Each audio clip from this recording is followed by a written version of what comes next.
Hello friends, welcome to guidance Guru YouTube channel in partnership with Unacademy. আজ আমরা আলোচনা করব আরআরবি এনটিপিসি এবং group D general knowledge mock test সিরিজের 52 নম্বর practice set. তোমরা যদি আমাদের এই সিরিজের আগের ক্লাসগুলি না দেখে থাকো তাহলে কিন্তু তোমরা অবশ্যই আমাদের প্লেলিস্টে গিয়ে আগের ক্লাসগুলি দেখে নিও। আজকের ক্লাসেও কিন্তু আমরা আপকামিং যে এনটিপিসি এক্সাম তার জন্য মোস্ট ইম্পর্ট্যান্ট 30টা কোশ্চেন উইথ এক্সপ্লানেশন তোমাদের সামনে ডিসকাস করব। তাহলে তোমরা ভিডিওটা প্রথম থেকে শেষ অবধি দেখতে থাকো। তার আগে বলে রাখি, আনএকাডেমি হলো ভারতের সবচেয়ে বড় অনলাইন লার্নিং প্ল্যাটফর্ম, যেখানে তোমরা বাড়িতে বসেই কিন্তু সমস্ত কম্পিটিটিভ এক্সামের প্রিপারেশন পেয়ে যাবে। তোমরা আনএকাডেমির যে সমস্ত ফ্রি কোর্সগুলো আছে সেগুলোর যদি ফ্রি অ্যাক্সেস পেতে চাও তাহলে কিন্তু তোমাদের একটা ইনভাইট কোড ইউজ করতে হবে, এবং সেই ইনভাইট কোডটি হলো ক্যাপিটাল লেটারের গাইডেন্স গুরু। এই ক্যাপিটাল লেটারের গাইডেন্স গুরু কোডটি ইউজ করে কিন্তু তোমরা খুব সহজেই আমাদের যে আনএকাডেমি অ্যাপের সমস্ত ফ্রি ক্লাসের লিঙ্ক কিন্তু তোমরা পেয়ে যাবে, এবং সেখান থেকে কিন্তু তোমরা ফ্রি ক্লাসগুলো দেখে তোমাদের বেসিক প্রিপারেশন লেভেলটা কিন্তু তোমরা শুরু করতে পারো। তাহলে চলে যাচ্ছি আজকে আমাদের মক টেস্ট। আমাদের মক টেস্টের যে প্রথম কোশ্চেন হলো, সেটি আছে নিচের কাকে ভারতরত্ন সম্মানে ভূষিত করা হয়নি? লতা মঙ্গেশকর, পণ্ডিত যশরাজ, পণ্ডিত রবিশঙ্কর, ওস্তাদ বিসমিল্লাহ খান। অর্থাৎ এই চারজনের মধ্যে কোন ব্যক্তি ভারতরত্ন পুরস্কার পাননি? তাহলে এক্ষেত্রে এটা আমাদের সঠিক উত্তর হয়ে যাবে যে এই নিচের এই চারজন ব্যক্তির মধ্যে পণ্ডিত যশরাজকে কিন্তু ভারতরত্ন সম্মানে ভূষিত করা হয়নি। Option B is the correct answer, অর্থাৎ পণ্ডিত যশরাজ কিন্তু ভারতরত্ন পুরস্কার পাননি।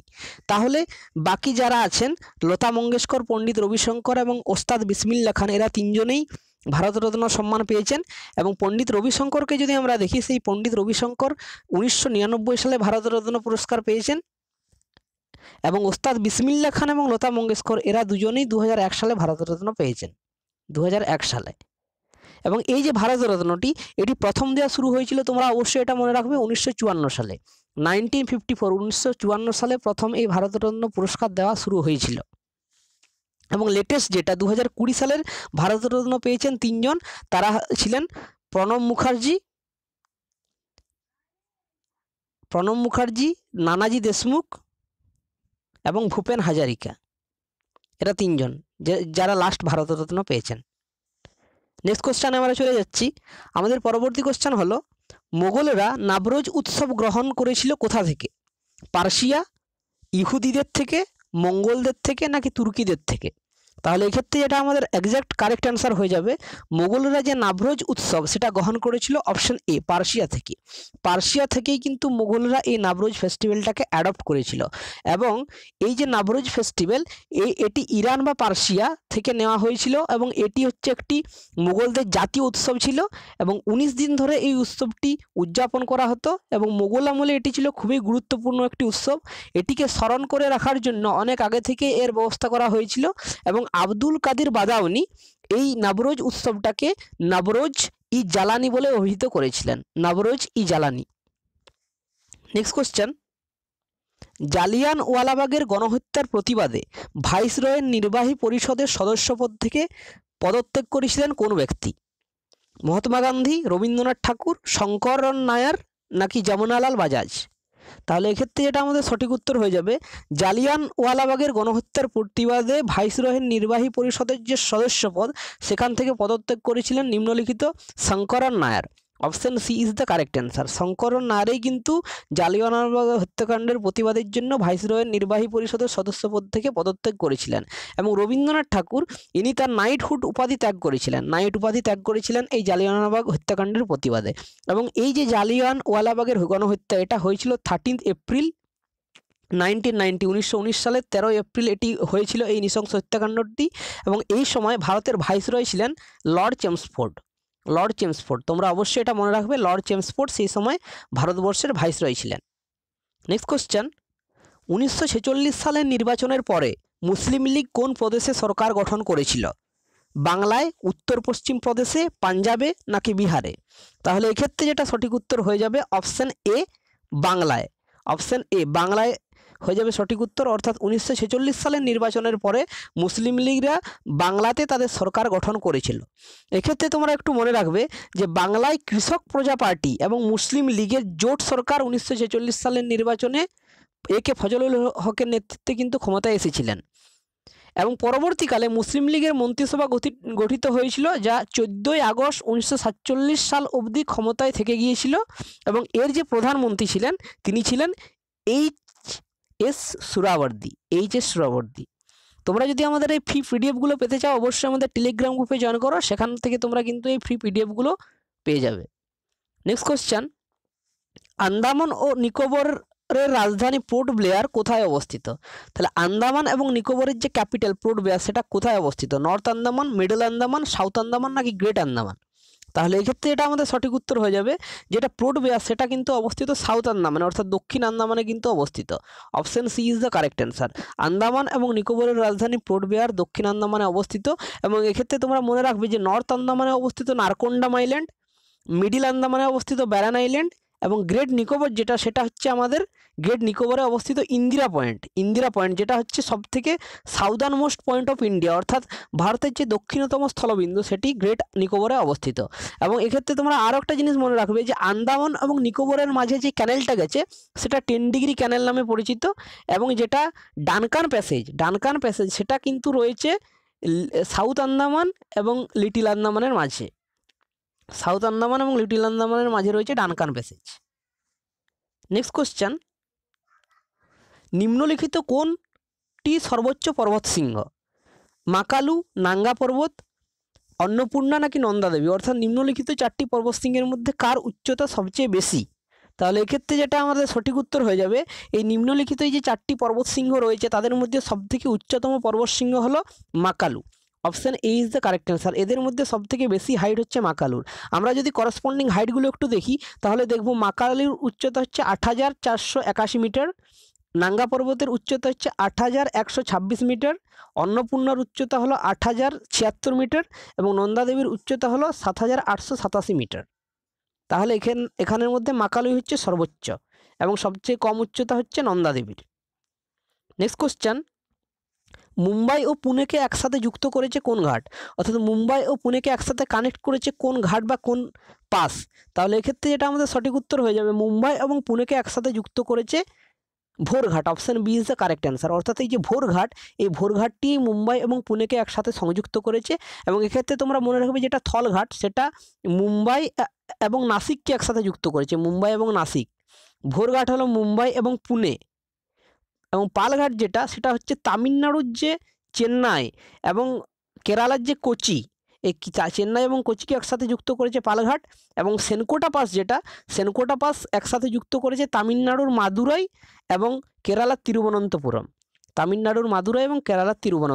তোমরা অবশ্যই কিন্তু এগুলো একটু মেমোরাইজ করার চেষ্টা করে নেবে যে কোন ঘাট বা কোন পাসগুলো কোন দুটো সিটিকে একসাথে কানেক্ট করেছে। Next question, the Deccan trap কোন সময় তৈরি হয়েছিল? অর্থাৎ দ্য ডেকান ট্র্যাপ বা যেটাকে আমরা দাক্ষিণাত্যের মালভূমি বলি, সেই দাক্ষিণাত্যের মালভূমিটা কোন পিরিয়ডে তৈরি হয়েছিল? Carboniferous period, Cretaceous period, Eocene period নাকি প্লেস্টোসিন পিরিয়ড? তাহলে এক্ষেত্রে যেটা আমাদের সঠিক উত্তর হয়ে যাবে, দ্য ডেকান ট্র্যাপ বা যেটা দাক্ষিণাত্যের মালভূমি সেটা কিন্তু তৈরি হয়েছিল ক্রিটাসিয়াস পিরিয়ডে।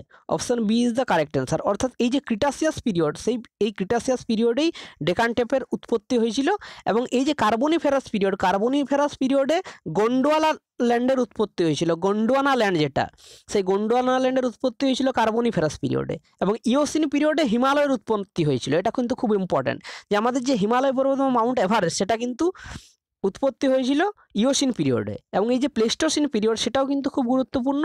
এখানে যে আমাদের যে উর্বর গঙ্গার সমভূমি বা গঙ্গার যে ডেল্টা, সেই গঙ্গার সমভূমির উৎপত্তি হয়েছিল প্লেস্টোসিন পিরিয়ডে।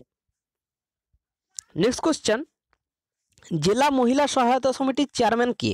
অর্থাৎ জেলা মহিলা সহায়তা সমিতি যেটা রয়েছে তার চেয়ারম্যান কে? তাহলে এক্ষেত্রে যেটা আমাদের সঠিক উত্তর হবে, জেলা মহিলা সহায়তা সমিতির চেয়ারম্যান হলেন জেলা প্রমুখ। Option C is the correct answer. জেলা প্রমুখই হলেন জেলা মহিলা সহায়তা কমিটির চেয়ারম্যান এবং এই যে জেলা মহিলা সহায়তা কমিটির ডিটেলস একটু আমরা জেনে নেব।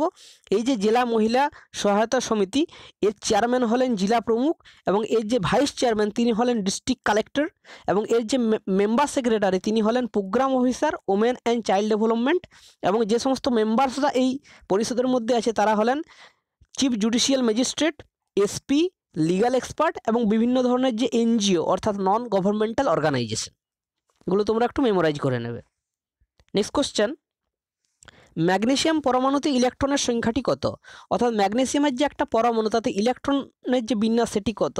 তাহলে এক্ষেত্রে আমাদের প্রথমে জানতে হবে যে ম্যাগনেসিয়ামের পারমাণবিক সংখ্যা কত। ম্যাগনেসিয়ামের পারমাণবিক সংখ্যা হলো 12 এবং এই যে ইলেকট্রন বিন্যাস, আমরা জানি ইলেকট্রন বিন্যাসের সূত্রটি হচ্ছে 2n²।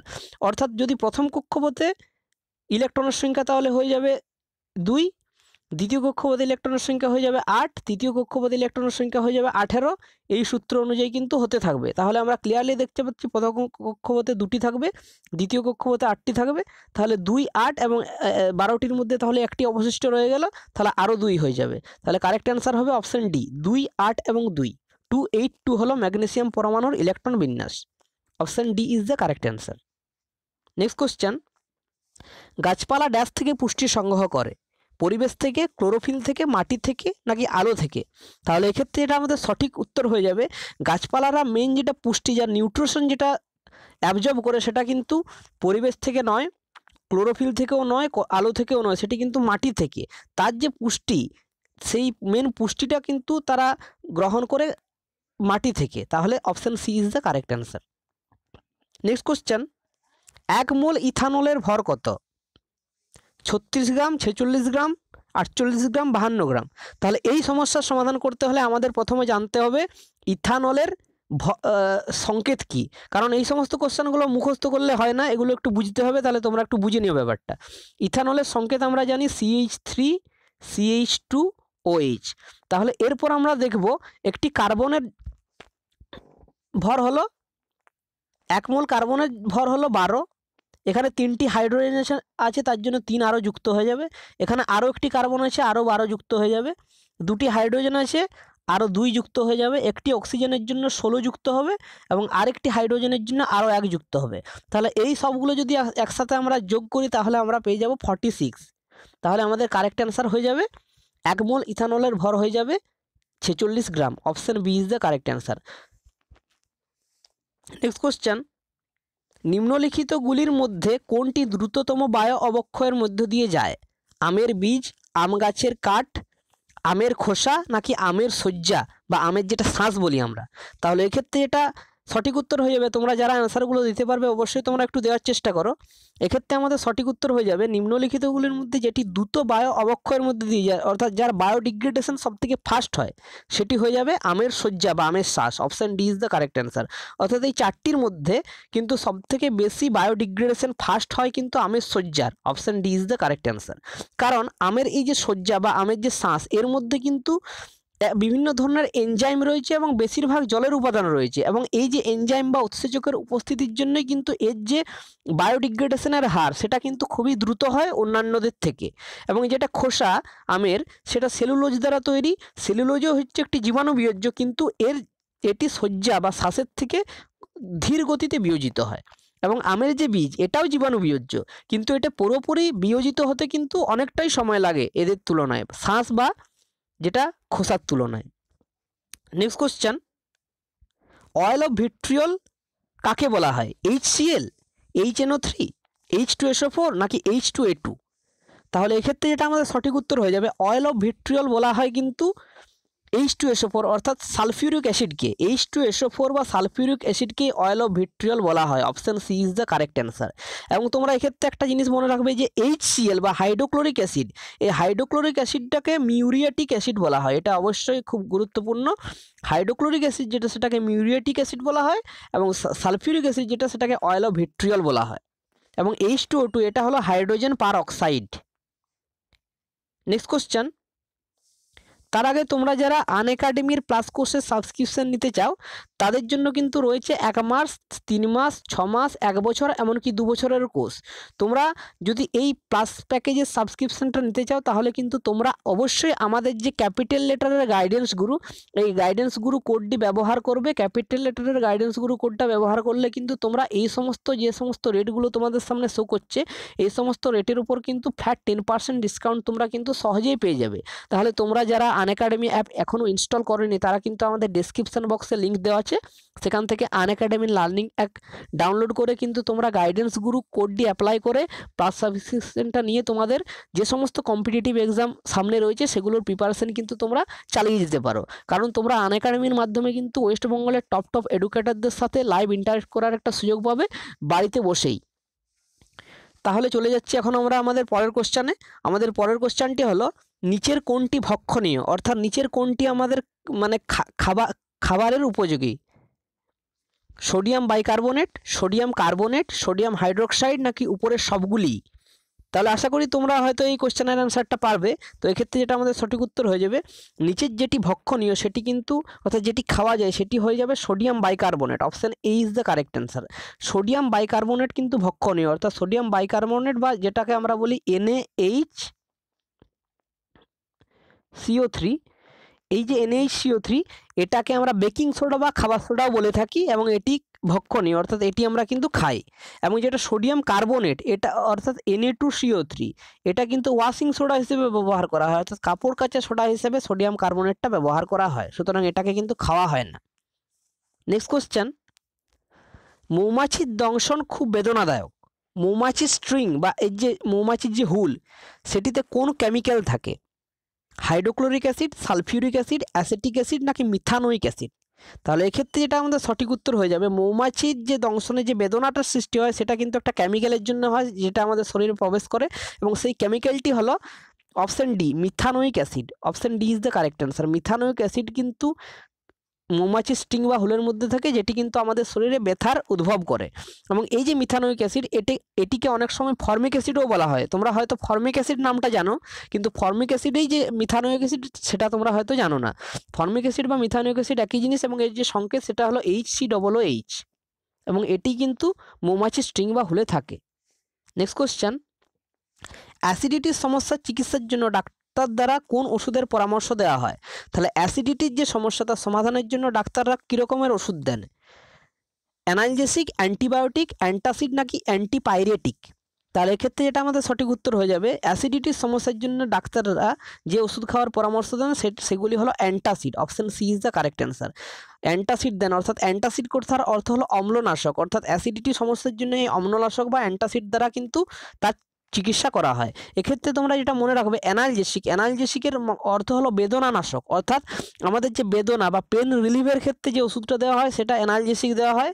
অ্যান্টিবায়োটিক অর্থাৎ এটা হচ্ছে জীবাণুনাশক, অর্থাৎ বিভিন্ন ধরনের ব্যাকটেরিয়াল ডিজিজ, সেই ব্যাকটেরিয়াল ডিজিজগুলোকে প্রতিরোধ করার জন্য অ্যান্টিবায়োটিক দেওয়া হয়। এবং অ্যান্টিপাইরেটিক যার অর্থ হলো যেটা উচ্চ তাপমাত্রা কমানোর জন্য যে সমস্ত ওষুধগুলো দেওয়া হয়, অর্থাৎ বিভিন্ন ধরনের জ্বর সর্দি কাশি কমানোর জন্য যে ওষুধগুলো দেওয়া হয় সেগুলো অ্যান্টিপাইরেটিক নামে পরিচিত।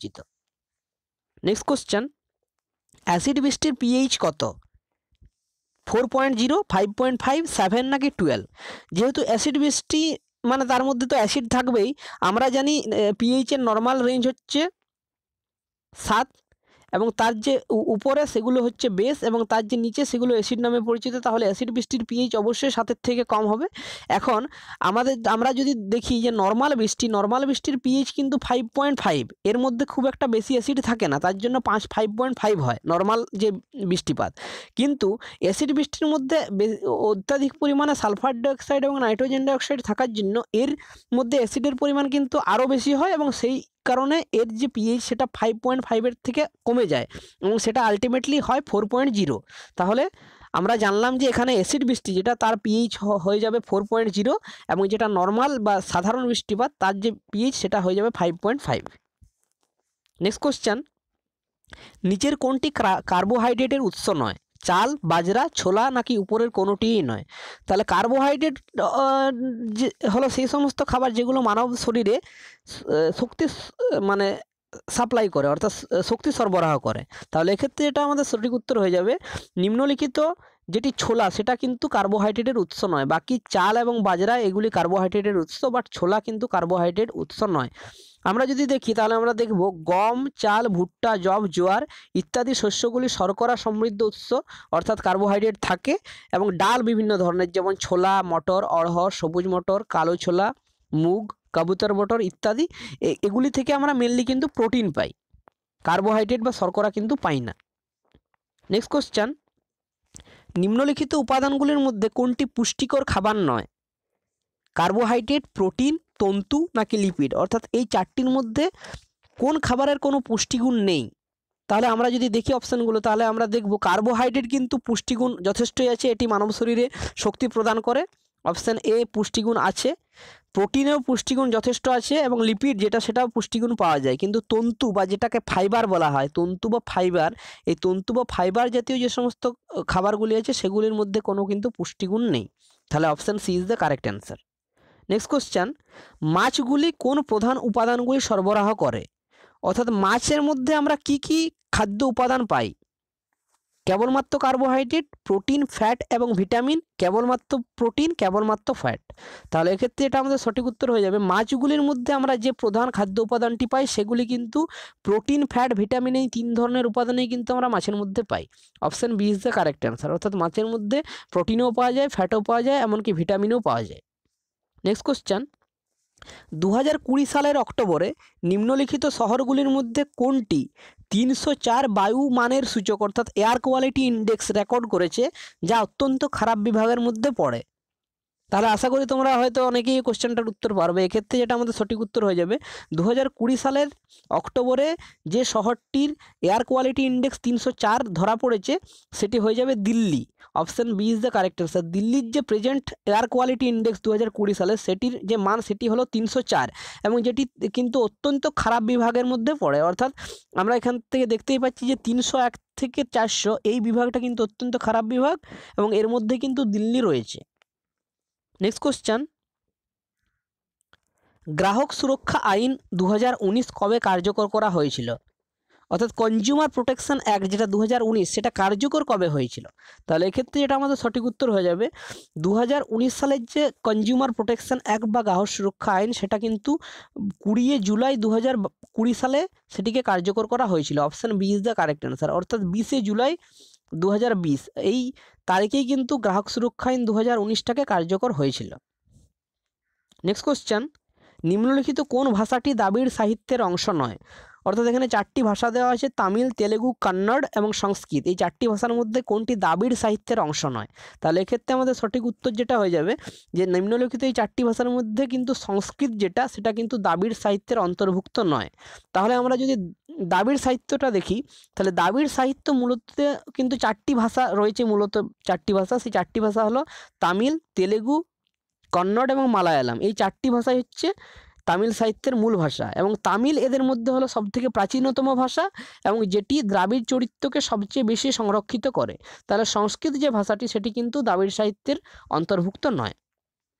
নেক্সট কোশ্চেন, নিম্নোক্ত কোন দেশগুলি G7 কান্ট্রির অন্তর্ভুক্ত? অর্থাৎ G7 হচ্ছে 7টা দেশের একসাথে একটা জোট, সেই G7 কান্ট্রির মধ্যে কোন 4টি কান্ট্রি পড়ে? তাহলে এক্ষেত্রে যেটা আমাদের সঠিক উত্তর হয়ে যায়, তোমরা আশা করি অনেকেই জানো G7 কান্ট্রি যে 7টা কান্ট্রির নাম, তো তাদের মধ্যে যেটি কারেক্ট অ্যান্সার হয়ে যাবে সেটি হয়ে যাবে কানাডা, ফ্রান্স, জার্মানি এবং ইটালি। কানাডা, ফ্রান্স, জার্মানি এবং ইটালি এই 4টি কান্ট্রি কিন্তু G7 কান্ট্রির অন্তর্ভুক্ত এবং G7 কান্ট্রিতে টোটাল 7টা কান্ট্রি থাকে, আমরা আগেই বললাম। তাদের মধ্যে যে 4টে কান্ট্রি সেটি হচ্ছে কানাডা, ফ্রান্স, জার্মানি এবং ইটালি এবং আর যে 3টি কান্ট্রি সেগুলি হলো একটি আমেরিকা যুক্তরাষ্ট্র, আরেকটি হলো যুক্তরাজ্য বা যেটাকে বলা হচ্ছে ইউনাইটেড কিংডম বা ইংল্যান্ড এবং আরেকটি হচ্ছে জাপান। অর্থাৎ এই 7টি কান্ট্রি নিয়েই কিন্তু G7 গঠিত হয়েছে। নেক্সট কোশ্চেন, কলকাতা বিশ্ববিদ্যালয়ের প্রথম উপাচার্য কে ছিলেন? অর্থাৎ হু ওয়াজ দ্য ফার্স্ট উপাচার্য অফ কলকাতা বিশ্ববিদ্যালয়? তাহলে এক্ষেত্রে যেটা আমাদের সঠিক উত্তর হয়ে যাবে কলকাতা বিশ্ববিদ্যালয়ের প্রথম উপাচার্য ছিলেন option D James William Colvile.